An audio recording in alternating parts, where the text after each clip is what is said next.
Coming to you not live from the Garage of Solitude, this is the Fanboy Podcast. Hi, everybody. This is MFR, and that over there is Brett. How you doing, Brett? It's me. I'm here. You are here. I'm here, and you're there, and together we're going to do episode 140 of the Fanboy Podcast. So, look, there's a lot of stuff to talk about, so I feel like we should just dive straight on into this week's topics. What say you, Bretterson?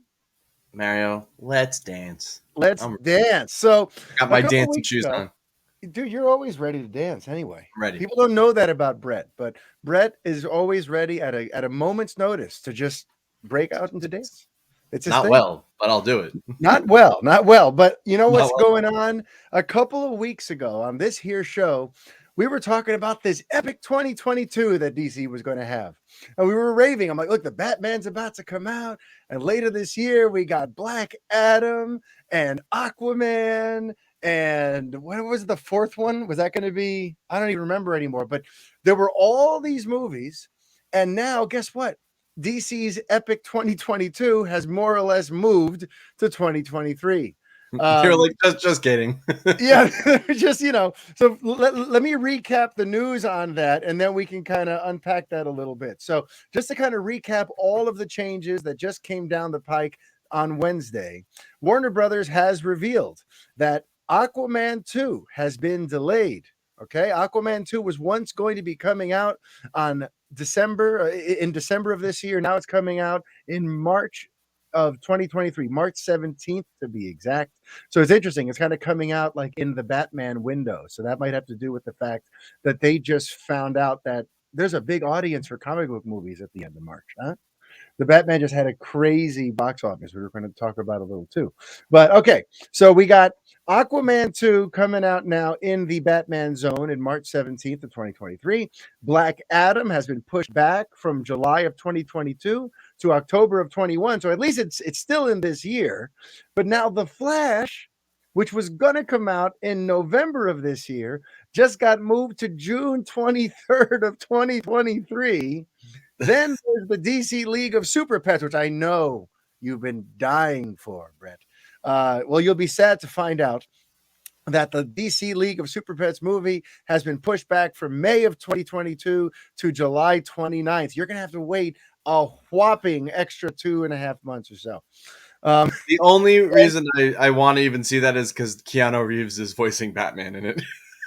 I mean, that is kind of going to be worth it. I may show up just for that. Yeah.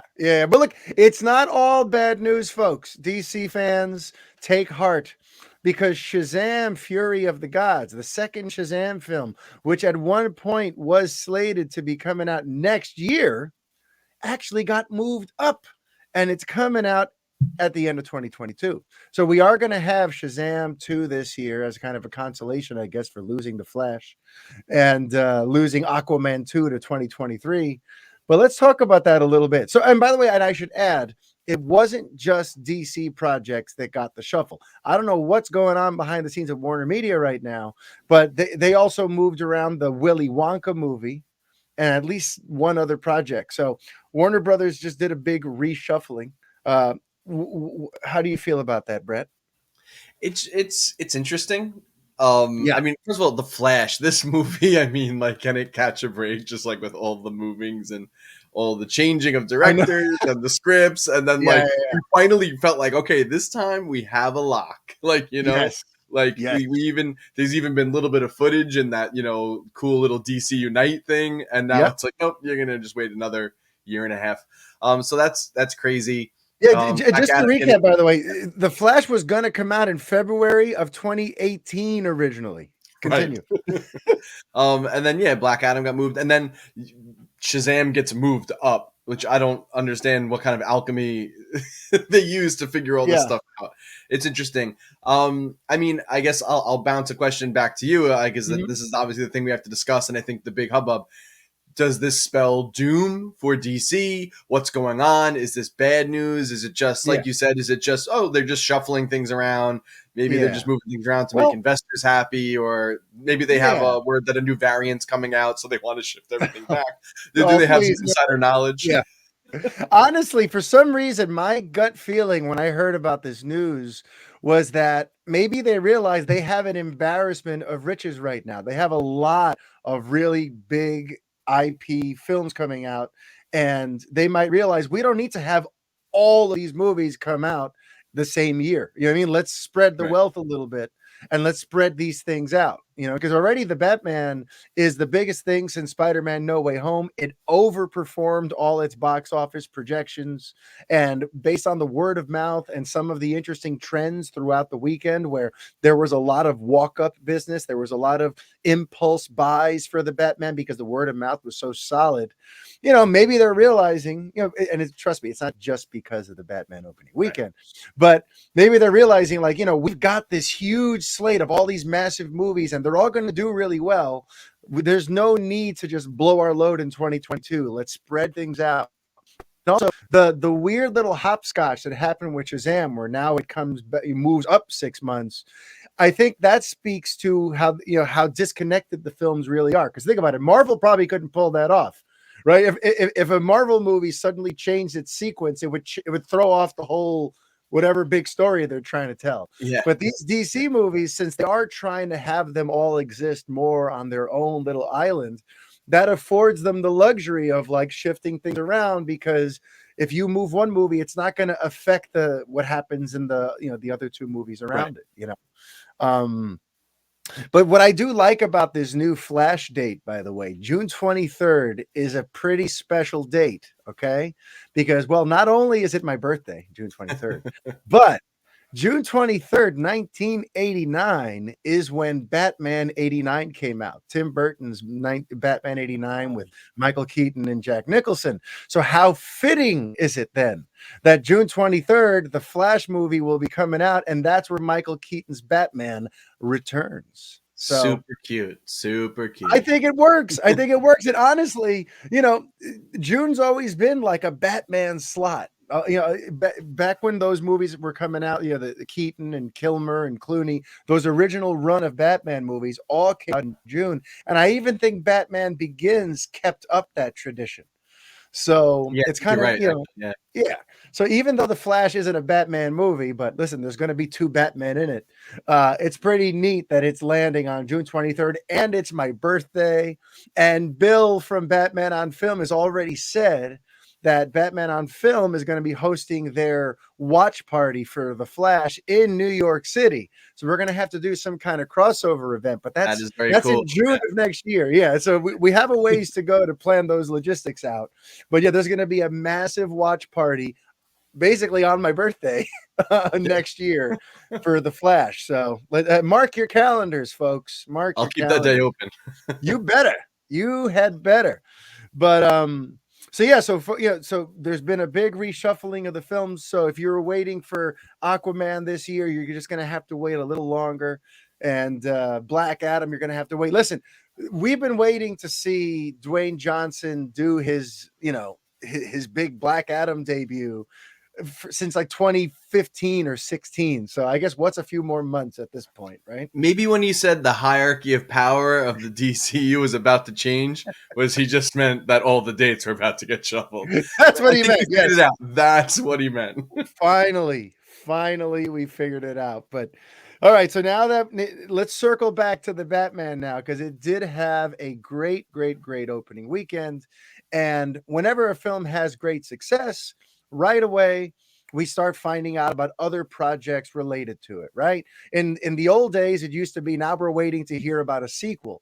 But now in this world of offshoots and streaming services, the offshoots get a little more interesting than just here's Batman 2. So Brett, what projects have been greenlit this week in light of the success of the Batman? Yeah, so I mean, obviously, we kind of knew these were kind of in development, but yeah, with the success, we got the full okay. So we actually got on lock that the Penguin series is a go. Colin Farrell will be back as the Penguin. He's also executive producing. So we will be getting that, and it's going to be about his rise to power in Gotham, which is interesting, though, because I'm curious if that's a prequel to see how he kind of got to where he was in the movie, or it's going to pick up where he left off in the movie and kind of set him up for where he's going to be in the sequel. Mhm. I'm kind of curious about that. That's going to be really cool. I loved Colin Farrell's like choices and performance there. Yep. So and he seems really excited to really, because he's really not in the Batman that much. He's in like a few No. scenes. So I'm Mhm. really excited to see him get to like choose some scenery for a more long form show. Yeah. That's really exciting. The other project is Matt Reeves had been long talking about a GCPD project that was going to focus on the corruption in Gotham and a corrupt cop and kind of be street level there. But it seems that from what I read, the studio was way more interested in him doing something with Arkham Asylum. So that show is kind of evolved into more of an Arkham Arkham Asylum and horror vibe is Yeah. kind of what they're going for. So now we're gonna get this like basically like House of Horrors that is Arkham Asylum. Yep. And that just opens up a lot of. I mean, I think like you could have probably did this with the GCPD idea too, and it's probably I'm sure was an element of it, but now it Yeah. looks like it's gonna be heavily featured.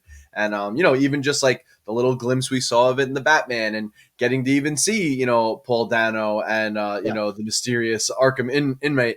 No spoilers if you didn't watch last week's Still episode. too late, buddy. Yeah. It's a little late, but seeing that, I'm curious Yeah. if like, maybe we'll get a return of Paul Dano, maybe making an appearance. Maybe they probably won't reveal the secret guy in the show. They'll probably save him for a film if they're going to go that route. Yeah. But yeah, this is almost what I was hoping for, and we got a little bit of in the Batman, but I was hoping for like just a long walk down a hallway in Arkham with like all of the villains kind of barking at Yep. him through the door. So we could potentially get that now. So I'm very excited. That actually excites me a bit more than just a GCPD show, because in a way, even though very campy and I personally did not like it, but that the Gotham show that was on Fox was kind of that a GCPD show, just Yep.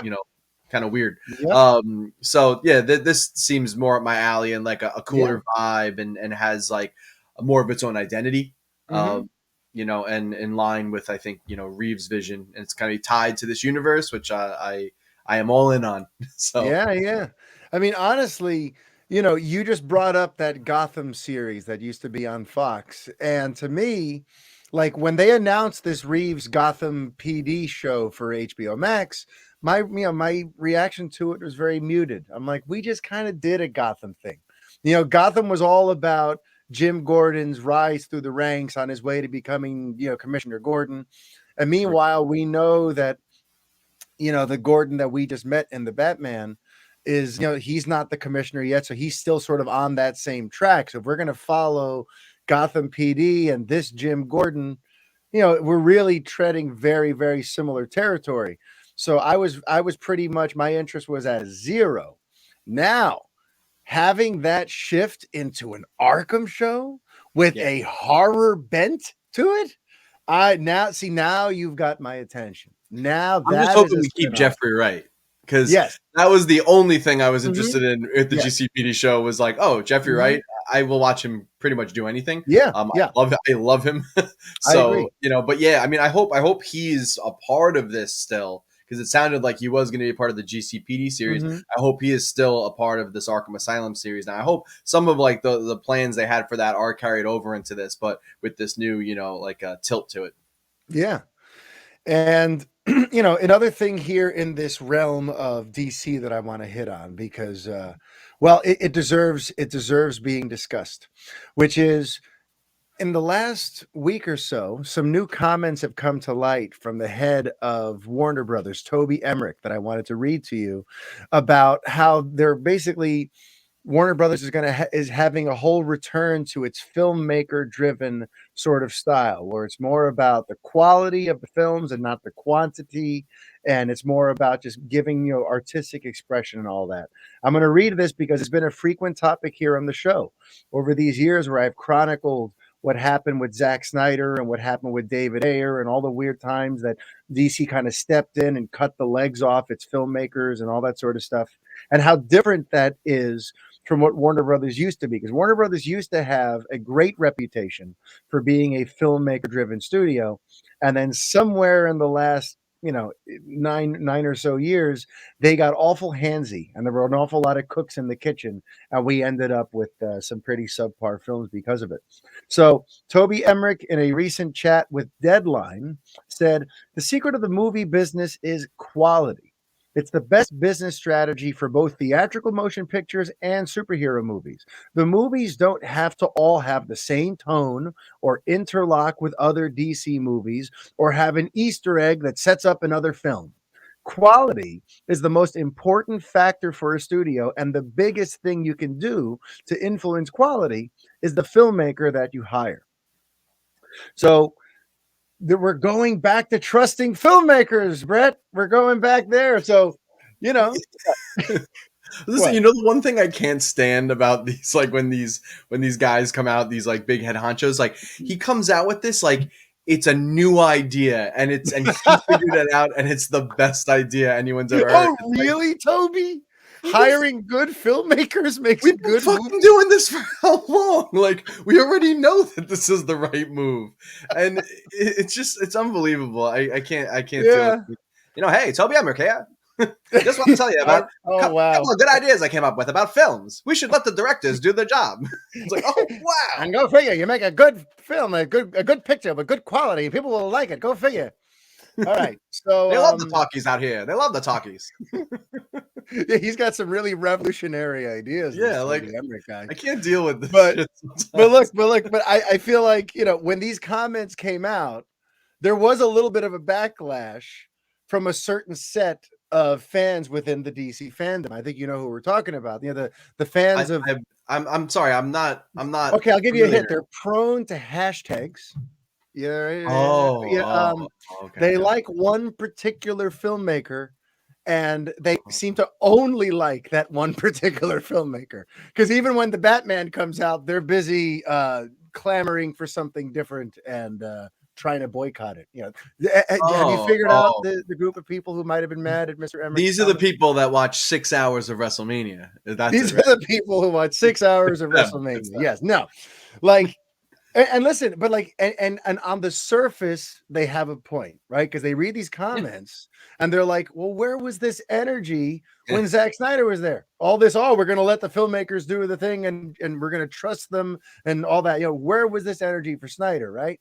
But the problem actually is that Snyder, it might have worked for them to give him just, free reign to do what he wants if he was in charge of, say, one character or one part of the property.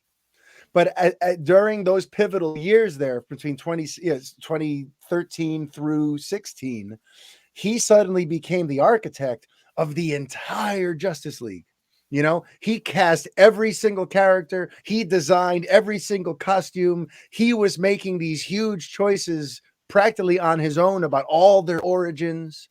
And then all of a sudden, all these other filmmakers had to come in and somehow work within Snyder's vision. It's interesting to think, which then it becomes no longer filmmaker driven. It's only filmmaker driven for Zach and nobody else. It's weird, right? Yeah. Like it's, the filmmaker driven thing got pulled away from Snyder, but that wasn't before they actually gave him a shot at being the central voice, and it seems like they gave him like a limited chance during the development of Batman versus Superman.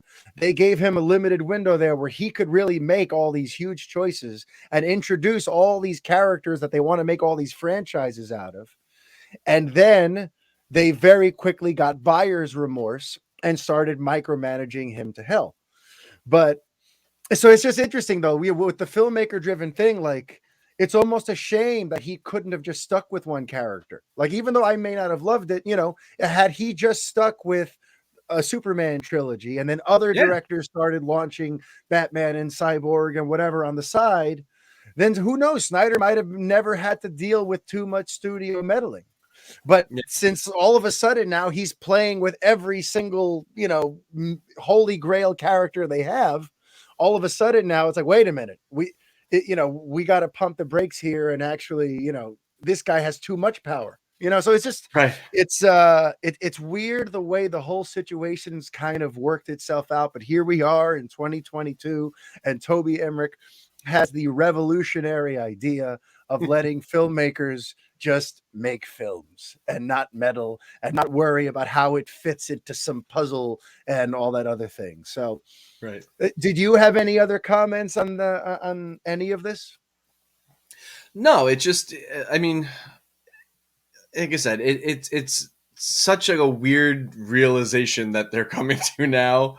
When we know that that's, I mean, like, listen, like, you even think like Warner Brothers, until they kind of pissed them off, like with Nolan. I mean, like, they let him do his thing for Batman. I mean, they let him do his thing Yeah, for all of his movies. I mean, Interstellar was under Warner Brothers. yeah, and that's why he was there Inception. all the time. Yeah, Yeah, and they let this guy like be the filmmaker that he is and do yeah, his thing. And so it's like, you already knew that and it worked. So like, yeah. what was the weird shit? I don't understand why the weird shift in the first place. It's really weird. It is weird just even just talking about it though, realizing the chronology. It's like in a way that whole departure lived and died with Snyder. It's like we Yeah, went from filmmaker to even through Man of Steel, things were still like they were kind of hands off. They let Nolan, who was producing it, and Snyder, who was directing it, make the final decisions about that movie. They were still hands off. Then yeah, somewhere during the development of BVS, I remember there was a delay. There was a point when BVS was going to be coming out in 2015, and then they delayed it till March of 2016 because they were kind of revamping the story and kind of turning the film into a launch pad for the entire DCEU. And somewhere in that development during that delay in like 2014 and in the development of BVS, that's when all of a sudden it became Snyder is calling all these shots. And then within not even like the movie didn't even make it to theaters in March of right. 2016 without the studio going, well, maybe not, you know, because right at the test screenings in January of that year is when they decided to cut off a half hour from the movie and start rewriting Justice League. Like it's crazy how quickly they went back and forth from Snyder, here are the keys to the kingdom, to all right, you got to get the hell out of here. We have to fix the mess you made. Yeah, it was Very just strange. like, it was like a wrong place, wrong Yeah. time kind of deal. Yeah, and then like you just mentioned really quick, like, I so much would have rather have seen Zack Snyder just continue on and do like a Superman trilogy than what he ended up doing. Yeah. Um, I Yeah. actually think we would have got out of that, trilogy that will never be. I think the end result would have been something far superior than what we got, Yeah. BVS and Justice League. With or without the meddling. Yep. But hey, But look, that's how the cookie crumbles. hey, oh, how Oh, Bruce Almighty of you. But okay. So now we're actually going to be circling back to this sort of topic a little later on when I get to yeah. some listener questions. We actually got a couple of great emails to the Fanboy Podcast at gmail.com. But for now, we're going to move on and we're going to go over to a galaxy far, far away because, Brett, this week we got our first look at Obi-Wan Kenobi. Remember, this is something that's been rumored for years. For years and years, ever since the relaunch of Star Wars, there's been this talk of like, will Ewan McGregor return to the role of Obi-Wan? Will they find, some new story to tell with him and blah, blah, blah. And at some point it was going to be a movie and then it got scrapped. Like this thing has had its own little interesting Yeah. development cycle. But now at long last, we've seen a teaser for Obi-Wan. So let me ask you first, what was your reaction? I mean, I am so excited to see Ewan McGregor return to this role. So I am over the moon. I already from the trailer really like the tone Yeah. that they're going for. We actually got like a cool little peek too of him kind of spying on young Luke, what looks like young Luke. And we Yeah. also got a return of Uncle Guy that's played by the Joel something.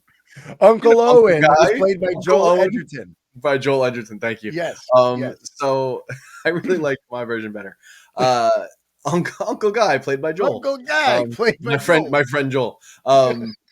Our friend Joel. So I'm really excited. I'm really excited for it. I love it. Like what they showed so far. The only Mhm. thing is, and this is my own fault, I have a little bit of a blind spot with like the Uh-oh. Clone Wars, and there were definitely some Mm. characters in there that looked like some kind of Sith or something. Oh yeah, like that main villain who's looking for him. Yeah, and I'm like, Yeah. he's definitely from the Clone Wars or something, and hmm I need to Well, I'm catch in the back same up on boat as you. I've that. never seen the Clone Wars. I don't know any of the like extended stuff that happened around the prequel trilogy. I know that there's been like through animation, Dave Filoni really kind of built out Yeah, that mythology a bit. it's the I'm with Filoniverse you now. though. It's the Filoni verse. It is the It's the Filoniverse. Filoni verse. But yeah, I'm unfamiliar with all of it, so I might it might have gone over my head too. But for me, when I saw the teaser and I heard the music, like they brought back Duel of the Fates, and we Yeah, know John Williams is came up with the theme for Obi-Wan Kenobi here too. So John Williams is coming out of retirement. So hearing Duel of the Fates, it reminded me, it took me back to this great quote I was recently pointed to from Filoni about what that song even means. Have you heard about this?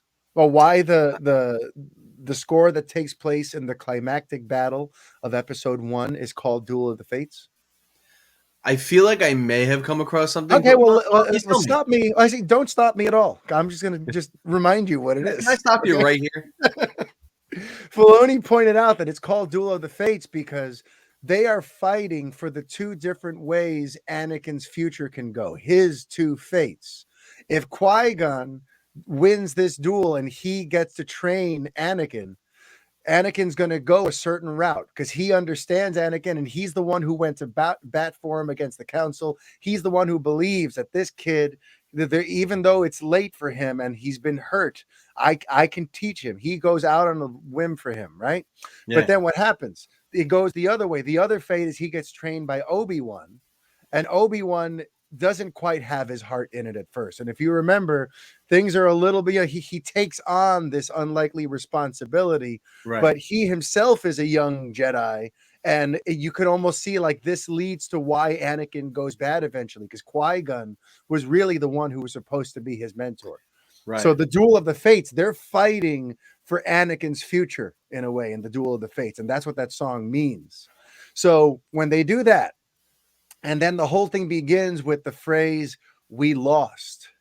That grabbed me right away because as excited as I've been about this series, there's always the cynical part of me that's like, I wonder what angle they're going to take. It might just be like a cash grab and they're trying to appeal to my nostalgia. I doubt that there's like a killer hook or anything. Right. But the fact that they're building it around "we lost," that suddenly to me grounds this in an interesting context. I didn't think they would go that way, but it does make sense. Revenge of the Sith, what happens at the end of episode 3 is the Jedi are annihilated. And Yeah. not just that, but Obi-Wan himself suffered a personal loss in that Anakin, his student, led to this huge thing, the taking of power by Palpatine and all this bloodshed, and he killed the younglings. Like Yeah. the And fact he's that, not only his student, but like his like best friend, yeah, yeah, which I know is built out even more in the Clone Wars series. Like you yeah. see that, but like that's his right hand man, really. Yeah, and honestly, but like that idea of like grounding this story in the fact that, oh, we lost, and we're the good guys who are supposed to come away victorious at the end of these big things, and we're about to find a broken Jedi who has to deal with the loss of his entire order while looking on the orphan, the kid of the father that he failed. It's like, wait a minute, there is some heft to this story.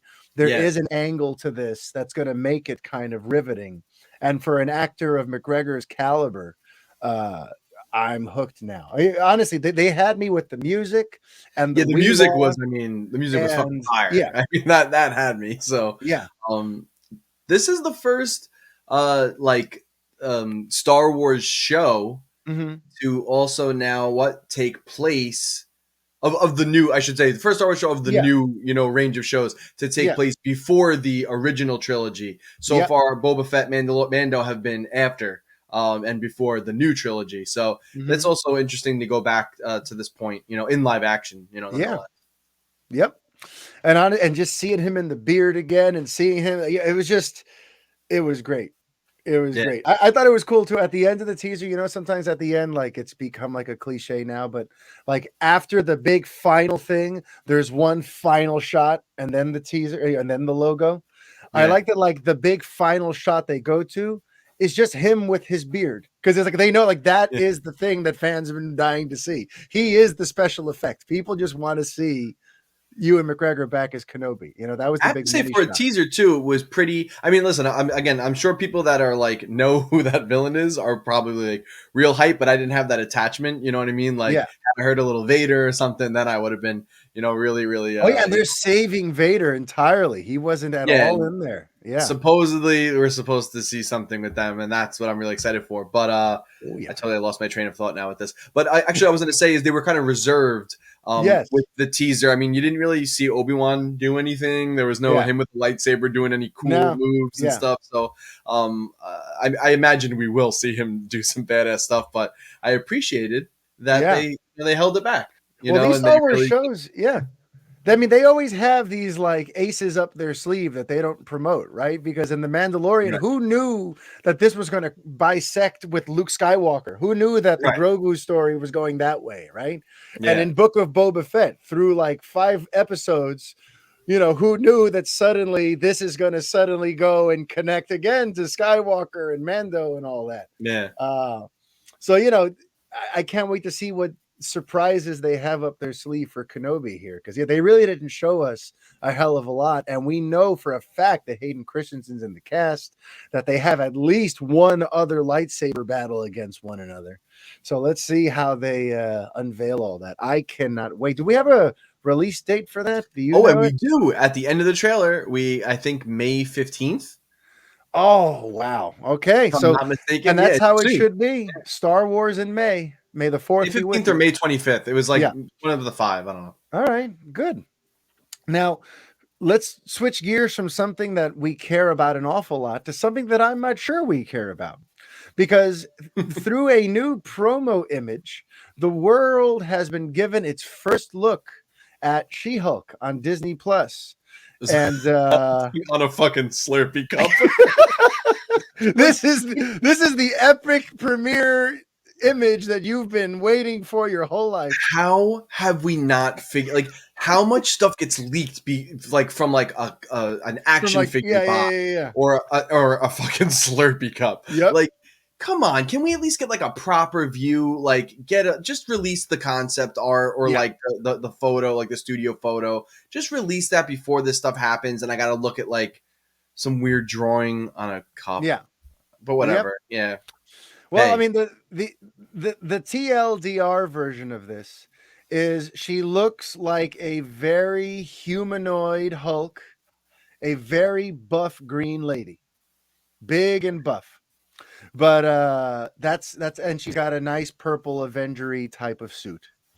But you know, I got to admit, like, I don't like how humanoid they've even made the real Hulk. Like, I don't like the fact that like he just looks like big green Mark Ruffalo now. You know, like I liked in the beginning, like with the Ed Norton movie, he looked like a monster of some kind. Yeah. And even in the first Avengers movie, he looked a little more like primal and animalistic and savage. With each movie, he just looks like big green Ruffalo. Like he's just becoming that. And this is just slightly larger green Tatiana Maslany. Yeah, that's all this is. It just looks like slightly green, larger Tatiana Maslany. And very in line with the comics. If anyone is a current comics reader, it looks like they pretty much just went that route. Mm-hmm. And I understand. I think people are really these are pretty beloved comics. I understand her characters have gotten very popular in like recent years. So, and listen, they got a terrific actress to play her. You know, so but anyway, but, oh Mario, to answer the question, do we care? Do we care? Right now on my care meter from 1 to 10, She-Hulk. My care meter is at a 2. What's yours at? Yeah, like I'm at the thing where it's like I'll watch it, but I'm like not excited for it necessarily. Like, it's on. That'll be the Marvel show du jour. You sound like me with most of the Marvel Cinematic Universe. Yeah, I'll watch it. No, it'll be the soup du jour, and I'll have it, and it'll be fine. Yeah, I mean the funny thing is I probably won't. because I still haven't seen Loki. I still haven't seen Falcon and Winter Soldier. Like these Marvel TV shows, they haven't grabbed me yet. You know what it is? WandaVision had me going for a little while. But Mhm. then when Quicksilver became a boner joke, and I saw that like the multiverse that they were teasing isn't really happening here. And I don't know, the ending to me felt super like anticlimactic. I don't know. I just kind of Yeah, like I I agree with left that, them. but I've And been on board with all of them. you've been on board? Yeah, Well, that sounds like something you would do. But be on board with things. yes. But you know what else you'd be on board with? You'll be on board with March 10th, Mario Day.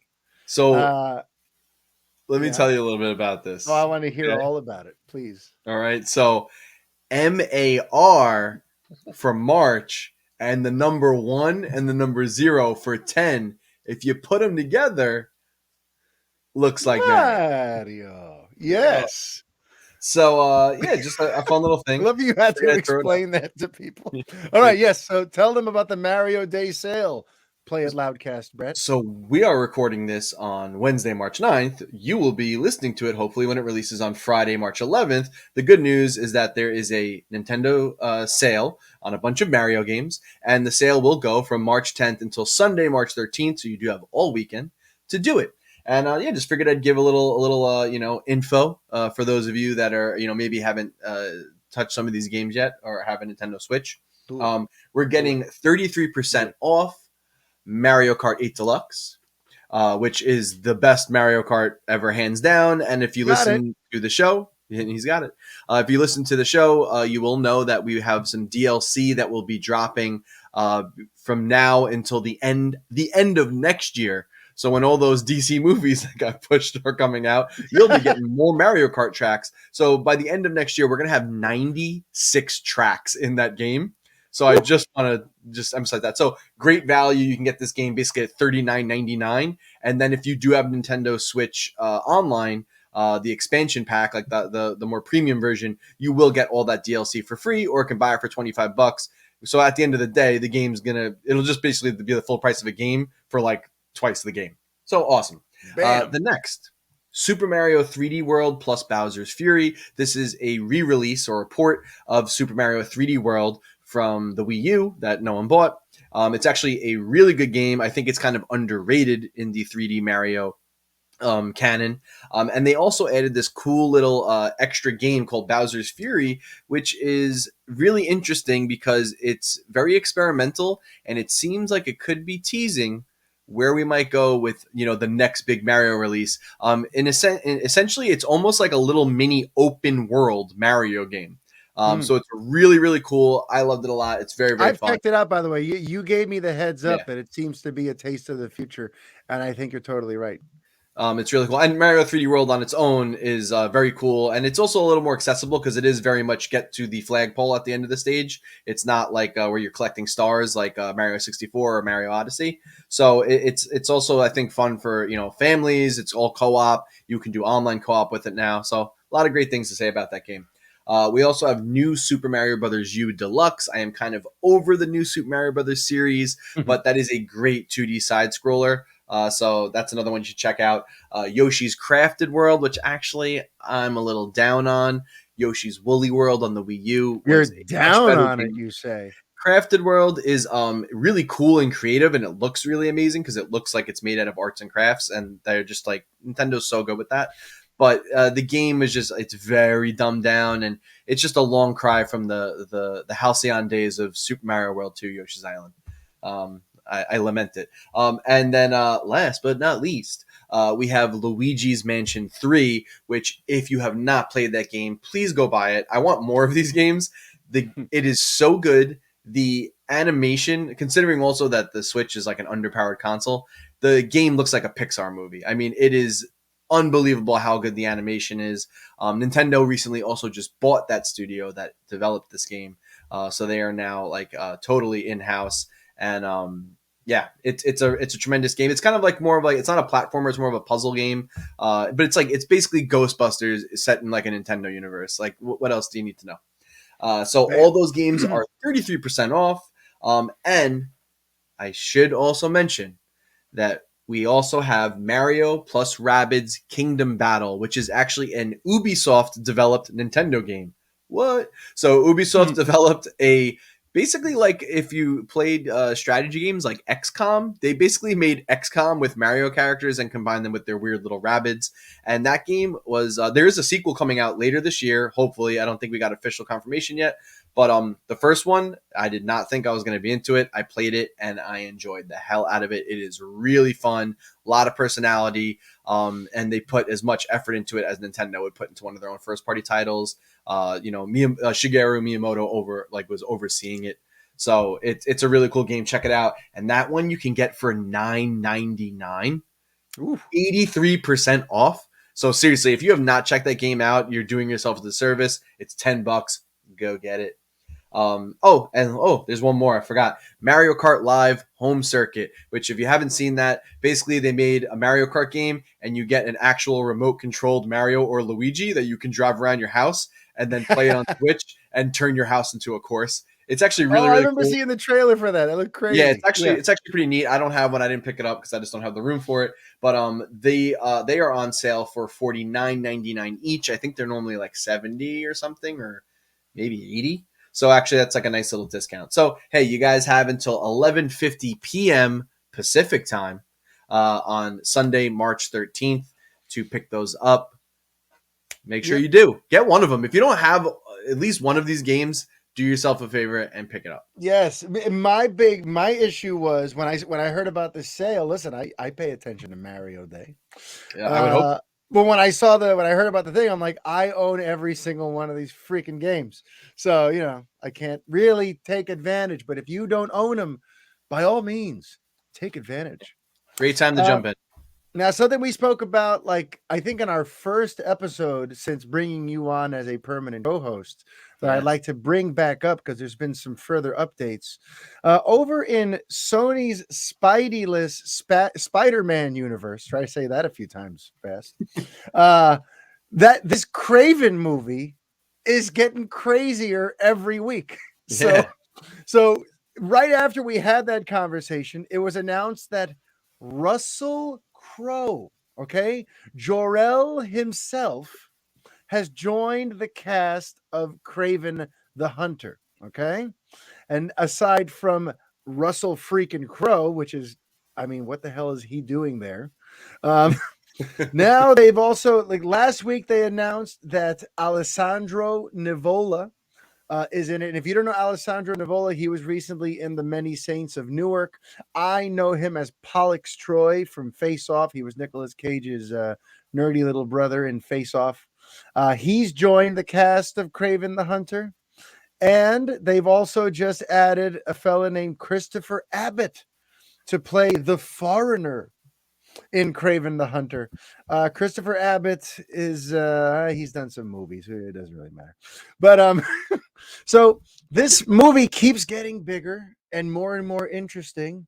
And yet here we are building out further a Spider-Man universe that does not yet have a Spider-Man at its center. You also forgot to mention they added Fred Hetchinger, who is currently in Pam and Tommy on Hulu, and he was in White Lotus on HBO, and he is apparently tapped to play Chameleon. So wow. Okay. They are adding quite a few Spidey villains, and there's no Spidey. And there's no Spidey. It's weird. That we know of. Yeah. And meanwhile, let's see, here's what's funny, because like 2 years ago, I kept pointing this out, but about Batman. At the time, it was like they were talking about, this is before Birds of Prey. This is probably more like 2017, 2018. But they were saying like, all right, we're making Birds of Prey. We're doing Gotham City Sirens. We're doing another Suicide Squad. There is we're going to make a Nightwing movie. Yeah. Huh? A Blue Yeah, Beetle movie. a Blue Beetle, but I'm talking about like Oh, bat-centric Bat-centric, movies. yeah. These are all like Gotham characters and spin-offs of Gotham villains and everything, right? So we have all these these Suicide Squad spin-offs, all these different Harley Quinn projects. At one point, Chris McKay was developing a Nightwing movie, and here we are developing a Batman universe. And I already, it was pretty much an open secret at that point that Ben Affleck was not going to be returning in any kind of, Right. permanent basis to be at the center of that Bat universe. So I started pointing out, like, what's going on within this Batman-less Bat universe. And then What's eventually, going on with this Batman-less Bat universe? what's the deal? But this Spider-Man-less Spider-Man, Spider. But listen to me, Bretterson. Because now, how did they solve that? Or how do they seem to be solving that? With the Flash, they're going to give us a new Batman. They're going to make Michael Keaton the Batman that's around as the Batman in this universe, right? So what if Spider-Man No Way Home really was their way to test drive bringing back an older Spider-Man from the multiverse to be the Spider-Man in this world?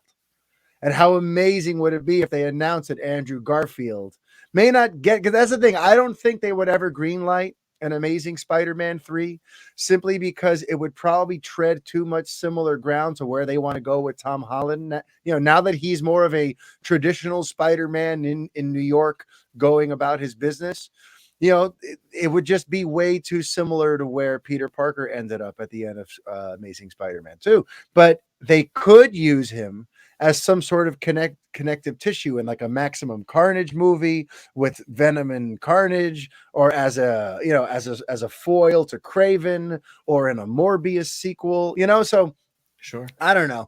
Do you think that's a crazy idea? Like, how would you feel if that is the payoff, that the if Sony's Spider-Man-less Spider-Man universe fills that void with Andrew Garfield? How do you feel about it, Brett? I mean, I'm all on board for Andrew Garfield coming back, but he's sneaky. Listen, he had the lie through his teeth for how long to say he wasn't in No Way Home, and then there's been some quotes come out with him because everyone's obviously asking him, and I think recently he said he's too old to play him, and then he said some other stuff that, like, I don't think I would do it. It's like, now I can't trust you because you lied to us for like a year and a half on No Way Home. So I don't know, but I would love to see him come back. I really would. He really. Yeah, he almost stole the show away from like Tom Holland, like in No Way Home. Like No Way Home, yeah. He is just so good. He gets the character so well. He just wasn't given a Well, to me, he's the perfect like grown up Spider-Man. You know what I mean? Like if Tom Holland is the rookie who's working his way there, Andrew Garfield embodies that grown Peter Parker vibe. And we haven't really, that's a thing, like, we haven't gotten on screen yet. Like every version of Spider-Man we've received has been the kid, or like he just started out and it's either his origin story or like shortly thereafter. Like even when we meet Tom Holland, we don't get the whole origin thing necessarily, but like he's already out there with his homemade suit at that point. So it would be nice to like get, like, listen, in the comics there's so much good material focusing on an older Peter Parker that is already married or with Mary Jane for a long time. There was a whole line in the comics recently too where like I think he had Parker Industries, like he was basically like a Tony Stark, like he had his own company now. And so I mean, like there's stories there to pull from. So yeah, I'll take an older Spider-Man. Why not? It'd be a nice little change of pace than having little kitty Spider-Man. I would love that, but then let me float you. So I gave you that option that they bring back Garfield, but let's say they don't bring back Garfield. No, I'm not going to say what are they, if they bring back Tobey Maguire. Imagine. No. The other two options I could see happening are they either now introduce another Peter Parker just for these movies, or they give us a live action Miles Morales as kind of like the center of their live action Spidey movies, so that Tom Holland Spider-Man can coexist and it doesn't really, they don't step on each other's toes too much. Now, that would probably require some retconning and some changing of like some of these villains. I don't know if they tussle with Miles Morales, or if like, you know what I mean? Like I don't know the Spider-Verse quite as intimately as that. Like I don't know if Miles Morales messes with Morbius. I don't know if all this sort of stuff, but maybe do they could think do he's it. in the main continuity now, if I'm not mistaken, because they did like a whole big thing. But originally he was in the Ultimate Universe only, and he had quite a different, set of Rogues villains, Gallery, right? and Yeah. Rogues Gallery, and Yeah. or like different versions of existing ones. So But if I you had to don't pick know. between those, would you rather them give us another Peter Parker or that they give us a Miles Morales live action Spidey? I'm down actually for either or with that. Yeah. Yeah. All right. You Yeah, can give it's me a gonna. Peter Parker or a Miles Morales. Yeah, but Yeah, I mean, at this point, I just feel like I don't know. This deal with Marvel and Sony is just so weird. it is. Like they're co-producing the movies. We in the Morbius trailer, you see graffiti on the wall of a Spider-Man, but again, Hmm. we haven't got one yet or named one yet. Then you have Tom Holland, and then you also brought the Tom Hardy little thing in with the Venom symbiote into No Way Home, Yeah. and then Tom Holland's in the Marvel universe. He hasn't crossed over to the Sony side, but now Sony's doing all these villain movies, and I'm like, just fucking put Tom Holland in it then. Just have him play I both. know. Get him in both movies. Like, just do it. I mean, I'm Yeah. sure he doesn't want to be doing that all day. But come on, I don't know. You know what? Just put him on a fucking Slurpee cup. All right, put him on a that's Slurpee cup. that's Put him on about a what he Slurpee cup. deserves. Ruin it for me. Just spoil the reveal. Put him on a Slurpee cup. But also, just like I have to get a shirt. We're making a shirt. yes, Put it on a Slurpee cup. put it on a Slurpee cup is how you get me to care about it. It'll be in the merch store. Yeah, You know there it. you go. You know what? Don't give me ideas. But okay, I was gonna say that, like, no matter what the plan is, they have to do something.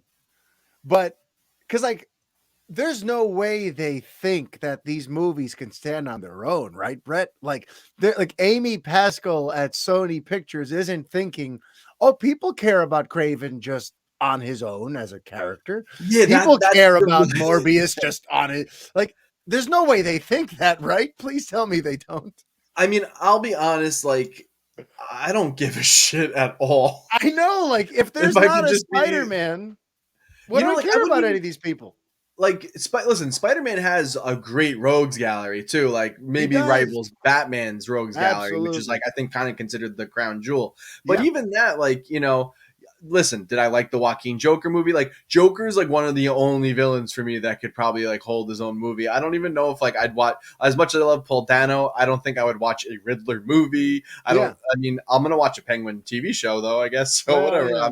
I'm a fucking liar. Yeah. So, but like, yeah, I really don't care. Like the Morbius movie, like I watched that trailer, like I do not care. And I love Jared Leto, and I love Morbius I like the on the actors. Spider-Man cartoon in the 90s. Like, it's great. But by the way, Aaron Taylor Johnson really fucking milking it, huh? Like, yeah, he's Craven, he was Quicksilver. He was Kick-Ass isn't a whole separate Kick-Ass. thing. Yeah, but Didn't he do another Marvel character, or am I crazy? No, I guess he just. No, I think those are the. Yeah, he's done 3 comic book characters now. Still, come on, man. Come on, man. Brett, you're like, you took my slot. He keeps taking these gigs. It could have been you. Is he doing an accent for Craven? Because his Russian accent for Quicksilver was not good. Yeah, I don't know. But they got to figure out their Spider-Man problems. But I'm ready to move on. Because last week I let you guys know that we have a new dedicated email for the podcast for you to send questions and topics to. And we got a couple of great emails. But for those of you who are unaware, we got the Fanboy Podcast at gmail.com. You can't forget it. Easy to remember. The Fanboy Podcast at gmail.com. So a couple of the questions that came in. We're going to start with the one that comes from Mr. Jay Smart. So Jay Smart sent in a question about Man of Steel versus the Batman. And here's what he had to say. First of all, he says, "Hey, a big fan. We're quite similar in our love for Superman and our utter disappointment in how WB isn't doing anything with Supes on film." Yes, if that's how you feel, we definitely have that in common. I was not as big a fan of the Batman as you. I saw many holes in the plot and the predictability as well. Odd dialogue, writing points. I liked it, did not love it. But here's my question. Thanks for letting me know what you thought of the Batman there, Jay. He said Man of Steel made roughly 128 million on its opening weekend back in 2013.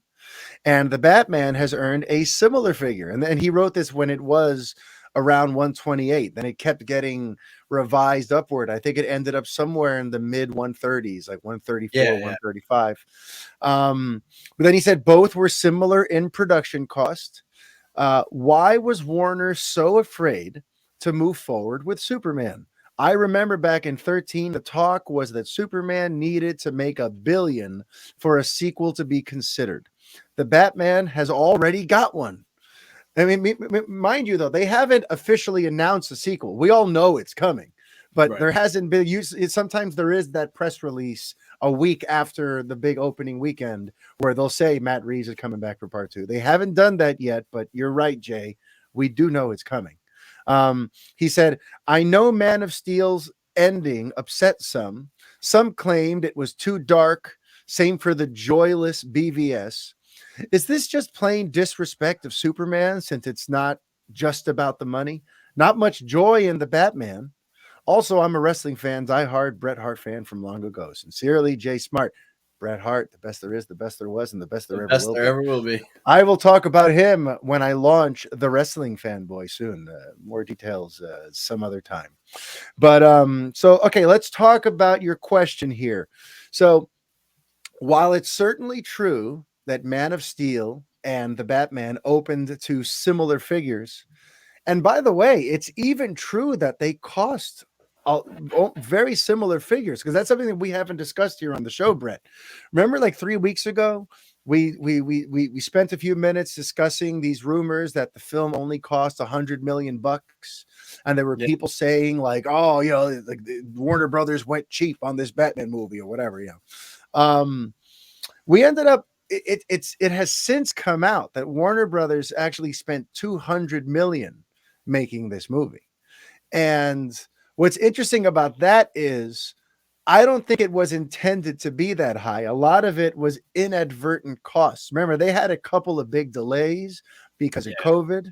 They also had a thing where Robert Pattinson himself got COVID shortly after they returned. The production almost seemed a bit like snake bit from afar there for a little while. That's why it's Yeah. great that the movie turned out as great as it did, and that teaser they were able to use with just footage shot in like what they were able to film before getting shut down.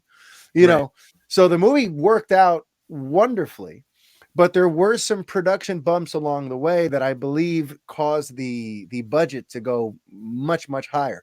But what's interesting is this is a Batman movie, right? In sequels, they're not going to have to reconstruct all these sets again. They've already established the world, and I imagine the budgets are going to drop down to something much closer to like 100 million, because Batman movies shouldn't be costing you north of 200, especially in this day and age with technology, like the way they shoot the Mandalorian and all the other stuff. Like, there's no way studios should be dropping that much money about a hero that doesn't even have superpowers and is supposed to be super grounded, right?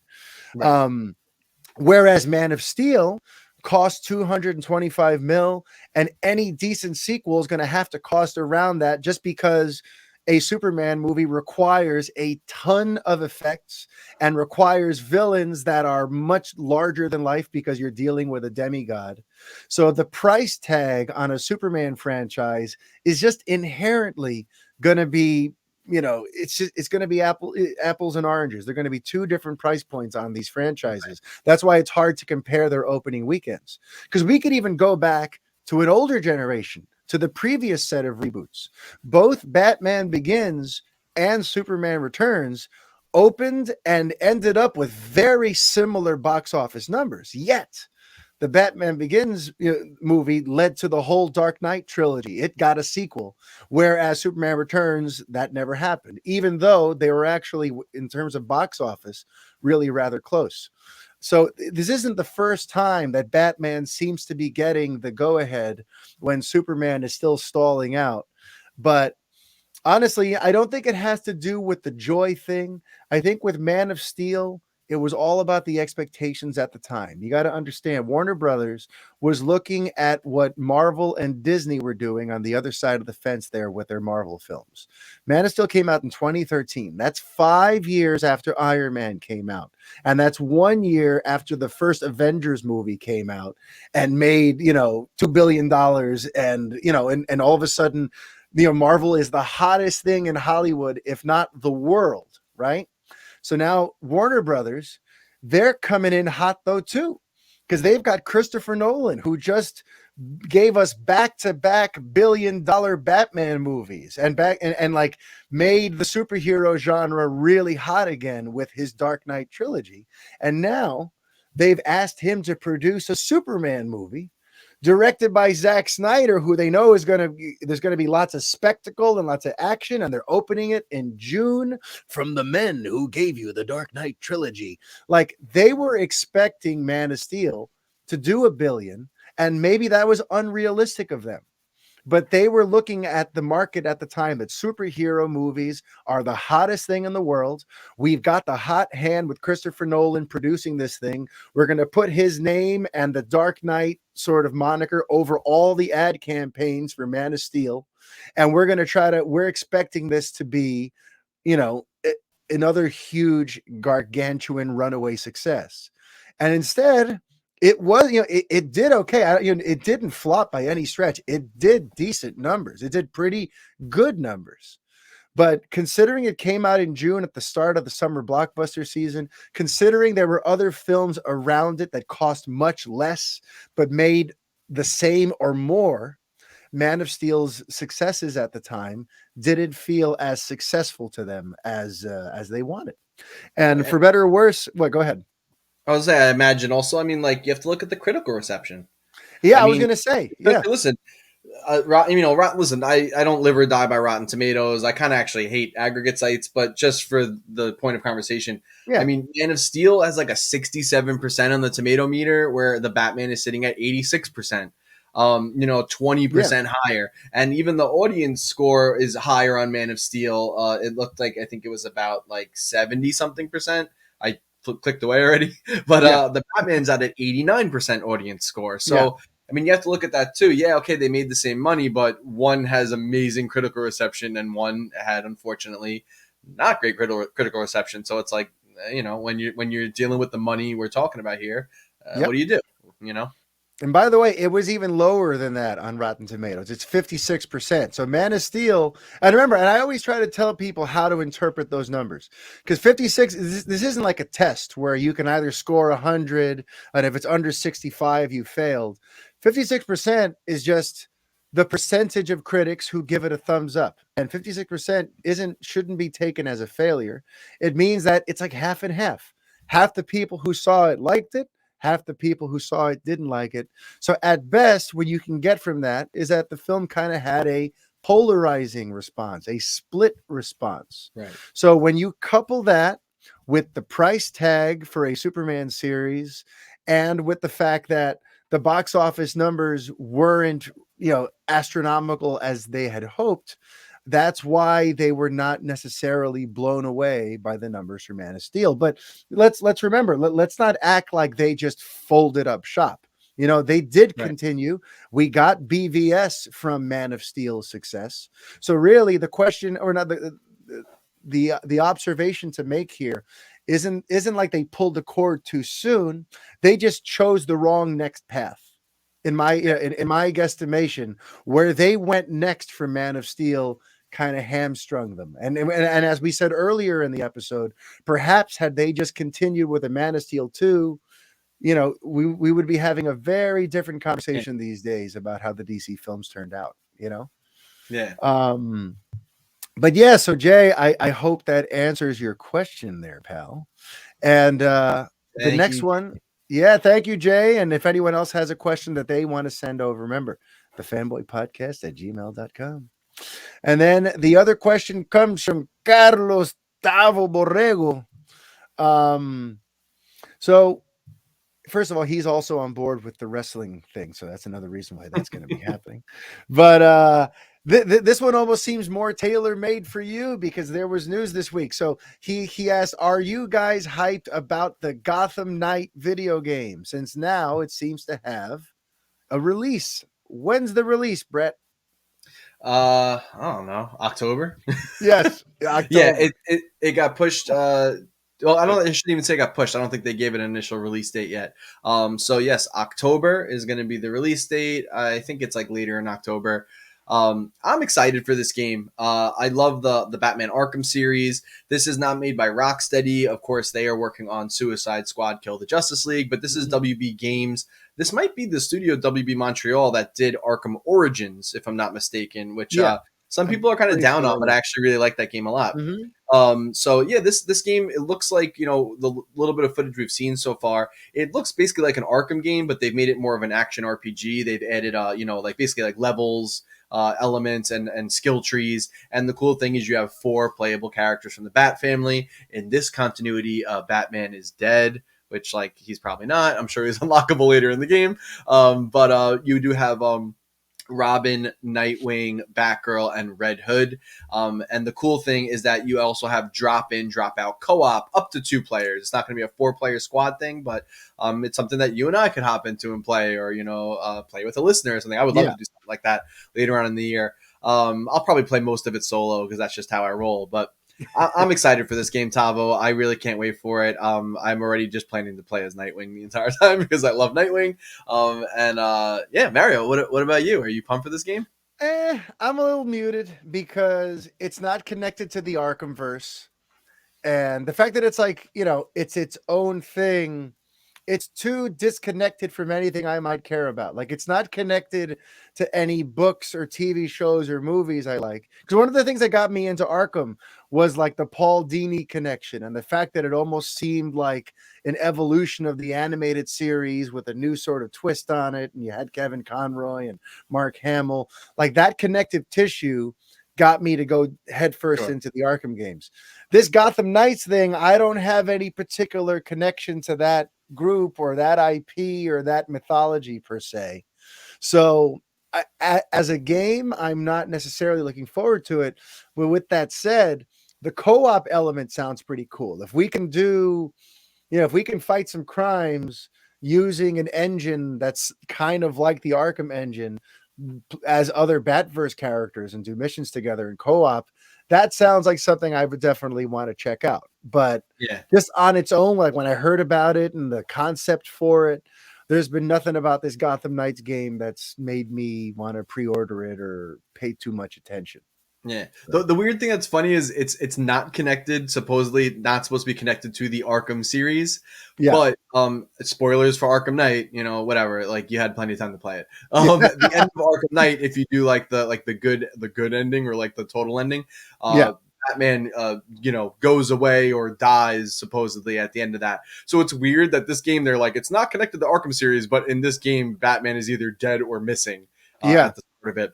The only cool thing though, Mario, that might get you into it, maybe, and we've been talking about this a lot lately because it's been coming up in regards to the Batman movie, is the villain, or at least like a big portion of the villains, is supposed to be the Court of Owls. So we are going to Oh, be getting some Court of okay. Owls, Bat family stuff in this, and the Bat family in the comics is very tied up in the Court of Owls storyline. Yeah. So that actually could Okay. be really cool. I do want to we haven't seen the game in a while since the initial Mhm. reveal. So it looked beautiful at the time. I'm sure it's going to look You fantastic. look They beautiful, already have Brett. a lot of assets and in place, but I Dude, do your want to see a little assets more of. are beautiful, Brett. Thank you. But I do want to see a little more of the gameplay because it did look very Arkhamy, but that it is going the RPG route. I'm wondering how that is gonna go in. So I have a feeling, well, definitely for sure, if we're getting this game in October, there's no doubt we will see it in June at like some of the E3 press conferences and reveals and stuff. So I don't think it'll be that much longer before we start seeing some more of the game and can get a better feel for it. Bada bing. And now for our final topic to wrap up this week's episode, we're going to share our thoughts on Superman and Lois. Yes. We have been bad Superman and Lois fans these last couple weeks. We meant to give you reviews for episodes 5, 6, and 7. We're going to mainly focus on 7, the most recent one, now that we didn't get a chance to speak about 5 and 6. But let's kind of just recap in general what we have felt about these episodes leading up to 7 before we get to 7. So, Brett, are you still loving the ride of Superman and Lois season 2? Yes, I'm still very much into the show. I love Mhm. yeah, like all of like the mythology, the way they're interpreting it, some of the the characters they're bringing in. Obviously, I think the last time we spoke about it, episode 4, we had gotten the Bizarro reveal. Yes. So Bizarro's there. We'll talk a little bit more of that in a moment because there was an interesting development this week with that. Yeah. But I love the show. There's a few things though, and like I think it's just kind of like the eternal problem with not with Superman, but it just seems to always run this way, is that like the different color kryptonite things. It's like I just feel like it still feels like they've written themselves in a corner with Superman sometimes. At this point, even like the first season dealt a lot with like mistrust of Superman, and mainly coming from Sam Lane, Lois's father, and that was at least interesting because he's like family and all that stuff. But like they continue that in season 2, and it's still like I'm like, how does the government not trust him at this point? Like how many times has he saved the world? And I get like it's a little more nuanced than that. It's not like that they don't trust him, but they want him to be like a pawn of the U.S. government and only Which like I think is a the pretty U.S. interesting plot point, especially It is because they interesting plot. did, and DC did recently revise his mission statement, right? It's no longer truth, justice, and the American way.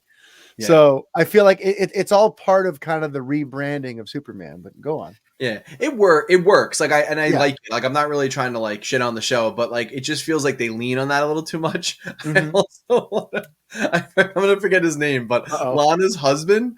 I Eric. feel bad for him, Eric, because like okay, so the first season he was kind of like a little bit of like a bad guy, if you want to call him that. Yeah. But his heart was in the right place. He wanted to protect his town, but he made some bad choices. Yeah. And then this season they've also now decided to dump that he's like having an affair. So I'm like, this guy, like, you really got to beat him up again. Like, you couldn't find somebody else to like bring in here. I'm like, you're just gonna beat this guy into the ground. Like, he doesn't seem like a horrible person. And I'm sorry. I'm sorry. The actor is Eric Valdez. His name is Kyle. Okay. Sorry, Kyle. It was Kyle. I was thinking Kyle, but I wasn't sure. Yeah. Yeah, Kyle. So yeah, like poor Kyle, like he's just getting the shit end of the stick, with this stuff. But I overall I love the show. I think the drug storyline that they introduced, Yeah. so far with Jonathan. Yeah, Jonathan is actually pretty interesting, and that kind of came to a head this week. I've been talking a lot. I don't know. You want to throw a couple? Yeah. So just to kind of recap, in 5 and 6 is where we got to know more about this Bizarro, and we got to learn more about where he comes from, and we found out who the real big bad is this season. Because at first it might have seemed like Bizarro was going to be the big bad, but it's going to be the cult leader, Allie. And that came more to the forefront, and her connections to this sort of alternate universe where things are sort of reversed. This is an interesting take on Bizarro. I've seen him used a few different ways. Sometimes he's like an attempt at a clone of Superman that just went the wrong way, and I've seen all different variations of it. Honestly, I was relieved to know that he was just going to be more of a pit stop along the way, and that he's almost kind of a sympathetic figure as opposed to a full-on monster bad guy. Because Bizarro, the way he's always been portrayed, traditionally speaking, Bizarro is kind of a tragic character. It's almost like a Frankenstein's monster type of deal in the comics and stuff like that. You're supposed to feel for him because he doesn't want to be this warped, weird thing. And at his heart, he wants to be Superman, is the sad part, but he's just, he's wired wrong. So the fact that they went the sympathetic route after we got to know him a little bit, I was kind of relieved to see. And then to find out that he's just a pawn in Allie's plot and the medallion and the whole thing, where that's building, that was, I'm digging the hell out of the Bizarro storyline. And then with the XK, I mean, it hasn't bothered me, the yellow kryptonite thing. Maybe I'm just used to it by now, being a Superman fan.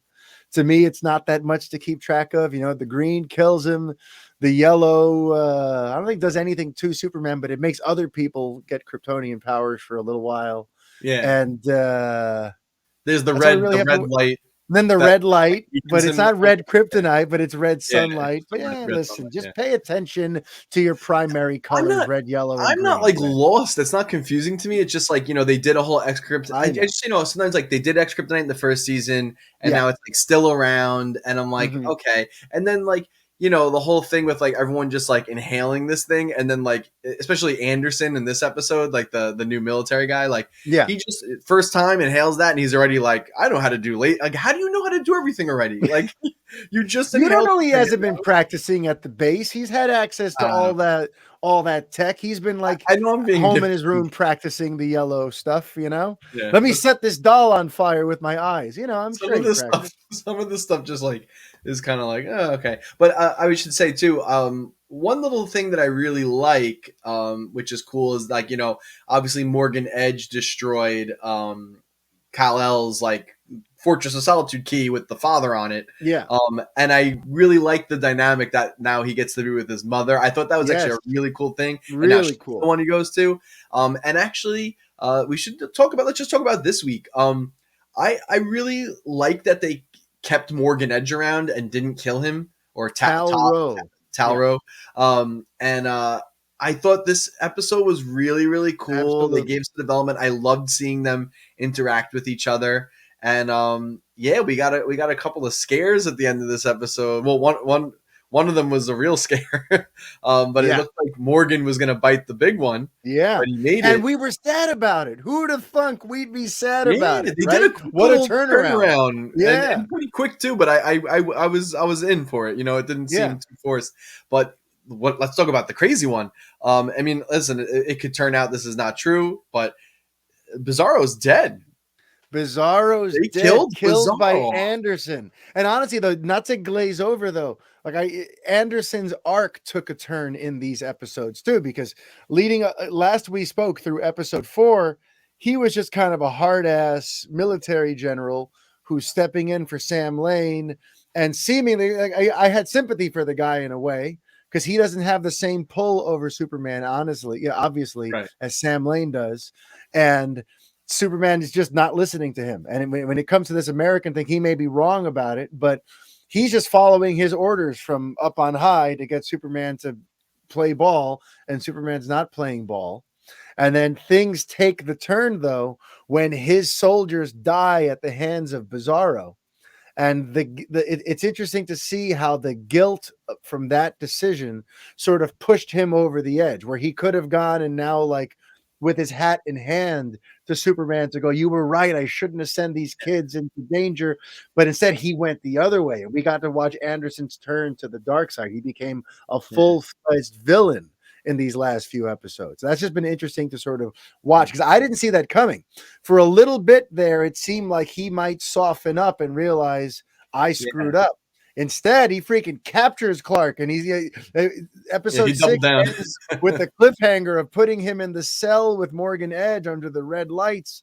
That's another interesting thing about this season, where they've given all the characters so many different conflicts. Everyone's dealing with all this stuff. You have the cheating and Lana and Kyle's thing. You have how that affects the daughter.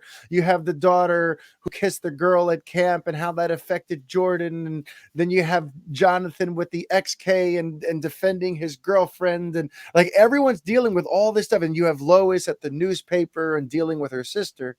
And yet, even with all that, nobody's got it worse than Superman. Because he's got 4 different adversaries, 4 different things he's dealing with in this season alone. And it's kind of perfect, because Superman really should have a very busy plate. Superman he shouldn't have just one thing that occupies his time. He's Superman, right? And the show seems to understand that. Because if you think about it, in this show, in this season, he's dealt with Bizarro. He's found out about this alley thing.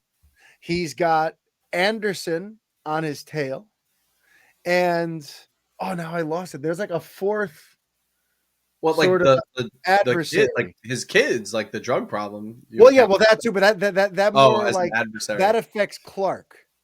But there's like one other thing with Superman. Oh, in Tal-Rho, where he had to deal with this Tal-Rho thing, and they fought in this, and like there's been some an interesting bit of like tension between him and his brother and all that.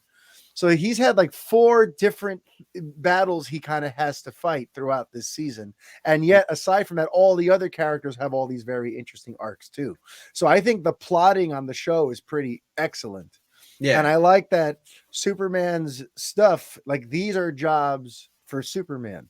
You know what I mean? The stakes are where they should be when your character has the abilities that Superman has, you know? Right. So, but yeah, so this episode was a killer because we got, you know, it looks like Bizarro gets killed by Anderson. And I found that whole scene very, very touching because it was like the counterpoint. While that's happening to Bizarro, Clark is up, your Kal-El is up in space with Tal-Rho trying to recharge him in the sun. And here he is with his brother seeming possibly dying in his arms. Because he saved his life. Like, and he took the kryptonite bullets for him. 3 kryptonite bullets for his brother. So it's like, oh, he's not all bad. He's not all bad. And Cal sees the good in everyone. So here he is trying to save his brother, right? And then Bizarro dies. And when Superman comes back down, he lays Tal-Rho down and he goes over and he sees Bizarro dead there. Like it was a very poignant moment looking at his brother and this warped version of him and how, you know, and what was cool though too is they kept playing a very simple piano, like 1 or 2 notes, and it totally reminded me of like Man of Steel. It wasn't the same notes as the da-da, but it was the same idea. If you go back to that scene when Superman's feeling kind of down and dealing with all that, you hear just this little contemplative, gentle piano playing. That to me is like right out of like the Man of Steel handbook. That really hit me right in the feels, you know. And you know, I didn't think I'd be sad to see Bizarro go, but you know, it's a testament to the writing and Tyler Hoechlin is playing both these characters, by the way. I don't even like realize it at the time, you know. But they killed him after 3 episodes. I'm like, I'm wondering if he's really dead or not. You know what I mean? Because I'm like, you're gonna bring Bizarro in and just 3 episodes in, just dump him. You know what I mean? I was like, so I hope we kind of see more of them because like, there's definitely some more fun stuff to mine out of that. I also want to mention too before we finish up. I also, you know, after Kal saves Tal-Rho, he does put him back in prison. But as Superman's leaving, Tal says, you know, apologize to your son for me. Yes. He says, I hope you're going to get to tell him one day yourself. And I was like, oh, cool, man. Like, I really hope they do like a redemption arc, you know, for him. Well, and like, it'd be really interesting. I think that was actually, they foreshadowed that earlier in the episode. And I think there's valuable information in that. So I'm glad you brought that up because earlier in the episode, in that cell, Tal-Rho refers to it as like his permanent hell, essentially. Like, you know, this is his permanent residence. Where like, you know, they have you in here, but we know eventually you're going to get out. This is my permanent setup. So earlier in the episode, it's described as permanent. At the end, Superman is saying, implies one day you'll get out of here. And to me, that speaks to at some point he's going to go to bat for his brother and explain, listen, we're basically immortal. If you're going to keep him in this cell forever, like that's not justice. You know, we believe in people being able to rehabilitate themselves through prison sentences and things. Maybe he served his time. You know what I mean? Like, I feel like at some point he's going to do something to try to get his brother out, because otherwise it is kind of crazy. You're just going to keep an immortal under this sun lamp for thousands of years. You know what I mean? Like, at some point, they should let the guy go, especially that's taxpayer money. That's taxpayer money on that damn sun lamp. All right. But also there was an interesting thing too about the wife, that Tal-Rho has a wife on the other side. Did you catch who that is? Now I did. It's now Allie. You do. It's who? It's Allie. No, it's not Allie. I don't think it's Allie. No, I think it's Lana in the other world, because if you remember, at some point we see Bizarro fighting, and there's like a Kryptonian Lana like shooting. Right, I totally forgot. Yes. So in this alternate world, Tal-Rho married Lana, And I wonder how that's going to connect. I feel like it, because that was very weird when they showed that a few episodes ago, that Lana in this other world where Bizarro's from is, some super powered thing, Yeah. So, I mean, so many interesting little things. I have a few notes here. First of all, I love that Superman is so, he's so self-sacrificing that when he gives Anderson the coordinates, it's to his own fortress. This is a secret he's been keeping from humanity for freaking ever. Right. But he'd rather send them there and throw them off than give up Bizarro. He's still trying to protect Bizarro because he knows that he's not really a bad guy and that there's more to this. So that, like, to me as a Superman fan, like I got like goosebumps when they rush off and Tal Rose like, those coordinates are to your fortress. I'm like, that's a Superman thing to do. You self-sacrifice. Is like worthless now anyway because his dad's. I know. It's like, I don't know. Can he do other stuff there other than just like sit there and sulk? I don't know. It's true. But now he's got his cool sit there and sulk. Yeah. He's got his like cool desert palace now. Yeah. I thought, by the way, I love the little scene at the diner between I forget the girl's name now, but with the girl that she kissed at camp. I think that actress is really, really talented. Perhaps more talented than the series regular on the show, the actual daughter. I think she's okay. Inde Navarrete, whatever her name is. I think she's all right. But the girl they brought in, like, if you watch her acting in that scene, she's so natural, she's so effortless, and you could see why this girl would be enamored by her, would kind of be taken by her and her sort of easy charisma. Her name is Sarah Cushing. Like I just thought that scene was great and I wanted to zero in on it. Something that I thought was really kind of cool in this episode was like the power of talking it out. I know this is going to sound funny, but in this most recent episode, a few major things happen just by the characters hashing out their feelings. So at first, when Lois hears about what Jonathan did, she doesn't want to hear it. And she reads in the riot act and she's all emotions. But then later on, when she comes back and goes into his room and lets him plead his case and explain where it was coming from, now, listen, it doesn't get him off the hook, but now she understands where he's coming from. And it showed like how important it was to just have that tough conversation. Because people don't make these kinds of decisions in a vacuum. People don't just, I'm going to go do drugs and be a bad person now. Like, I love that there's some humanity in that script, and like, she wanted to hear him out and there was more to the story. And if you're his parent, you do have some things to consider now, And then there was also, there was a scene between Lois and Lana where they were having some heart-to-heart powwow. And again, it was like, there were several key times, and even the stuff between Cal and his brother in the cell, there were several times where like them just talking through their issues buried lots of hatchets and created a lot of good outcomes. And I just thought that was kind of cool.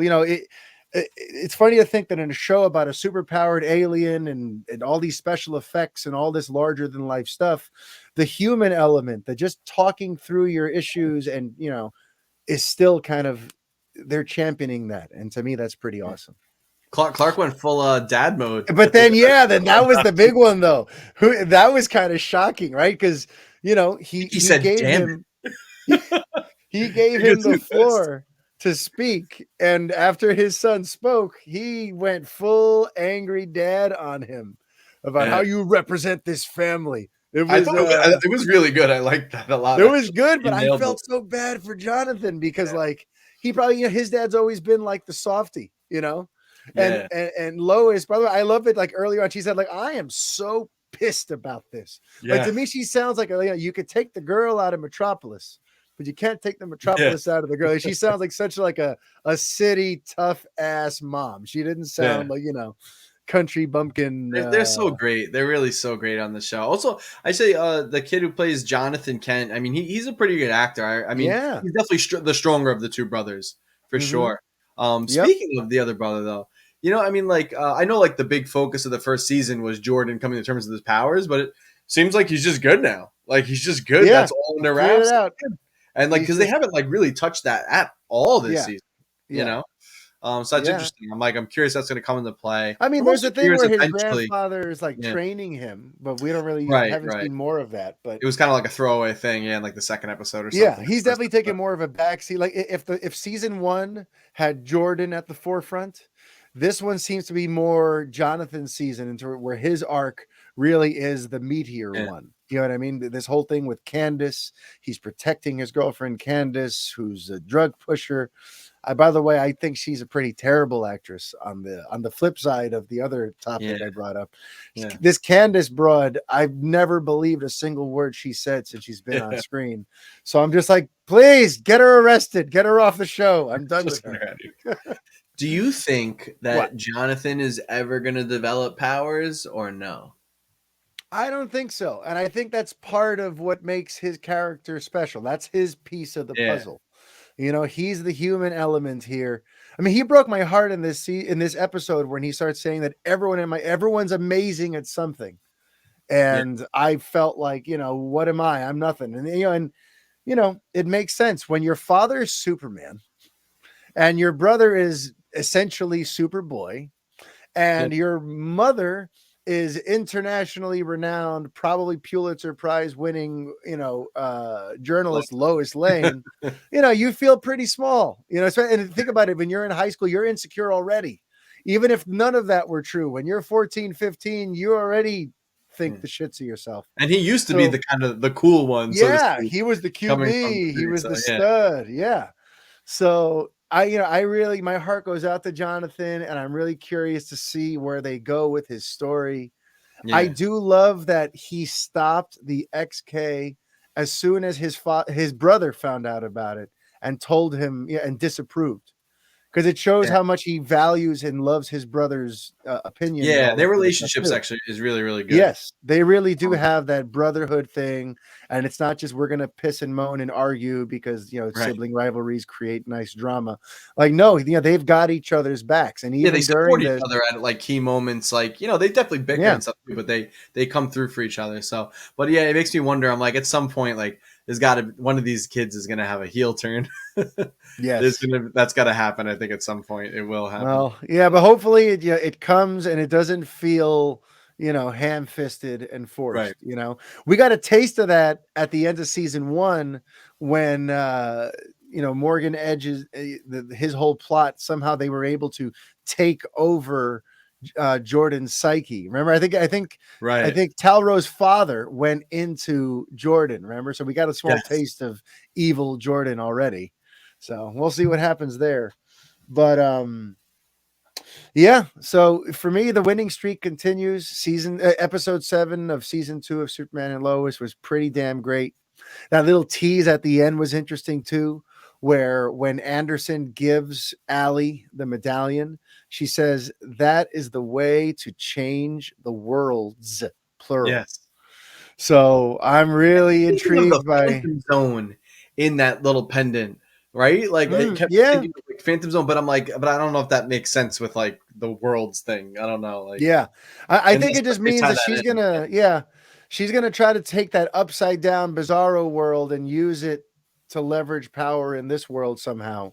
I don't know how, but I'm dying to find out. And she's not, forgive me, because I don't know, maybe you know better because you're more attached to Superman. Is she like a person from the comics or the mythology at all? Or is she like I'm totally not. I'm honestly not positive. I've never heard of her. So if she is a character from the books, she's a new one to me. Allie Alston. If anyone out there watching knows of an Allie Alston from some comic book somewhere, by all means, let us know. I'll be happy to stand corrected on that. She's a very interesting villain so far with this whole. I'm curious to see where we go from here. Yeah, we need. I'm hoping like the next episode. I think they might be off next week. I think we might have to. Yeah, they said the next one arrives on March 22nd. Yeah. So isn't that annoying though? They just had a layover recently. I know. There was a long gap between 4 and 5. Yeah, and now another gap between 7 and 8. Come on, CW, you're killing me here. But yeah, we definitely need to see some more of her because like she's been not really in it that much, so far. So especially now, if Bizarro is truly dead, like I need to start learning a little more about her. We got to get a heavy alley episode hopefully soon. Yep. And I'm going to just leave on just two final quick things about Superman and Lois, kind of in general. Sure. So one thing I want to go back to that I didn't mention from several episodes earlier, I just love these little special moments that they conjure on the show, or even little Easter eggs that happen. Earlier in the season, there was a powerful scene between Lois Lane and Steele's daughter. What's her name? Back when Natalie.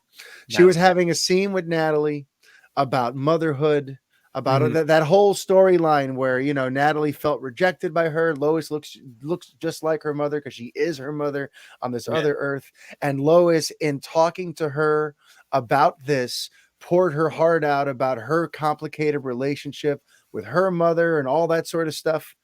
And what I love about the show is like, they don't even call attention to it. But they were sitting on Martha's bench. Remember how they made a Martha Kent bench outside of the bank? To me, it was such a perfect little thing to have Lois having this moment with Natalie. They're all talking about motherhood and the longing for the mother and the importance of the mother figure. And they're on Martha's bench. So it's like she's there in spirit, almost kind of like shepherding this conversation between the two of them. I just love little touches like that, and even like sometimes it happened in this episode.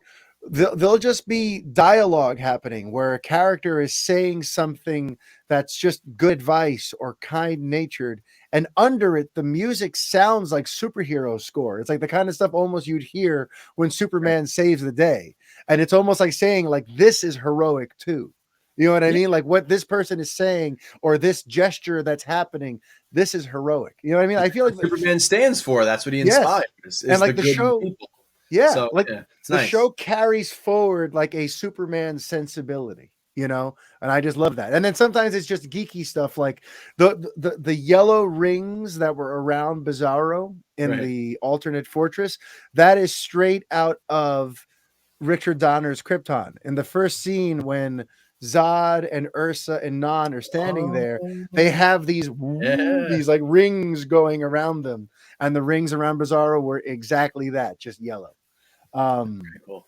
Yeah, I could go on and on. I loved the moment, by the way, when Anderson shoots the kryptonite bullet at Bizarro, and Bizarro beats it further into himself because kryptonite helped him. It kills Superman, but it makes Bizarro stronger. So that was a cool little moment too. I mean, we can just do this all day, but Superman and Lois, episode 7, season 2 was great. I can't say we'll be talking about episode 8 next week because there's another freaking break. Yeah, but so catch up and then we'll talk about episode 8. Catch up. But folks, that about does it for episode 140 of the Fanboy Podcast. We went a little long today. Hope you don't mind. Hey, why not? And folks, until next week, life is chaos. Be kind. Adios.